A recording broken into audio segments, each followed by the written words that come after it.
Hello, hello. Today we are going to talk about anxiety. And to really understand anxiety, I'm going to take you on a trip up to your brain, and you've got two portions of your brain. You have the limbic portion, which it's only concerned about your safety, and it relies on the five senses to determine that. And then we have the frontal portion of your brain that takes all the stimulus that your body gives it, and then it's like yes, no, yes, no, yes, no, and it determines and creates an action plan.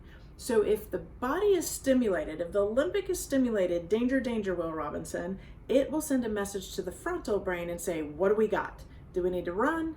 Do we need to sleep? Do we need to faint? Fainting goats. Do we need to fight?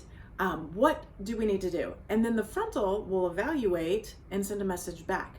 Now here's where it can be a little bit complicated.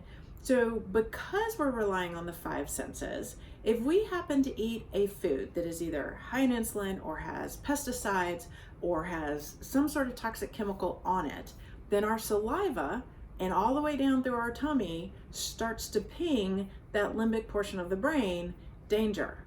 Well, if our frontal portion has not figured that out yet, then it's going to be like, dude, there's no danger, back off, we're good. Well, there's like 17 trillion messages that get sent through this human body every minute. So think about that. If we've got something toxic on our skin, if we've got something toxin going down here, if we've got something truly emotional going on out here, that limbic is getting stimulated all the time. And since its primary job is to keep you alive, if this guy keeps telling you to calm down, there's no danger, and this guy keeps saying tremendous danger, eventually there's going to be a disconnect, and the limbic is going to keep you on high alert all the time. So what does this mean? We get locked into the stress response.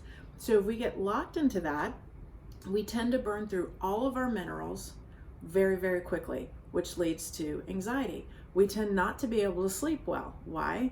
Because the limbic is trying to keep us safe.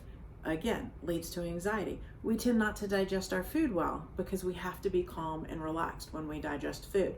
So we get into a situation where a portion of our brain is being falsely stimulated into danger, and then we start to create and write stories that that's anxiety, that's depression, because that's what we've been taught. And so what I want to really express to you is let's look at this differently. Let's start to remove the false information. Let's start to feed the body systems that allow us to relax. And let's choose to rewrite a different story in your brain so that we can live a different life. Talk to you soon.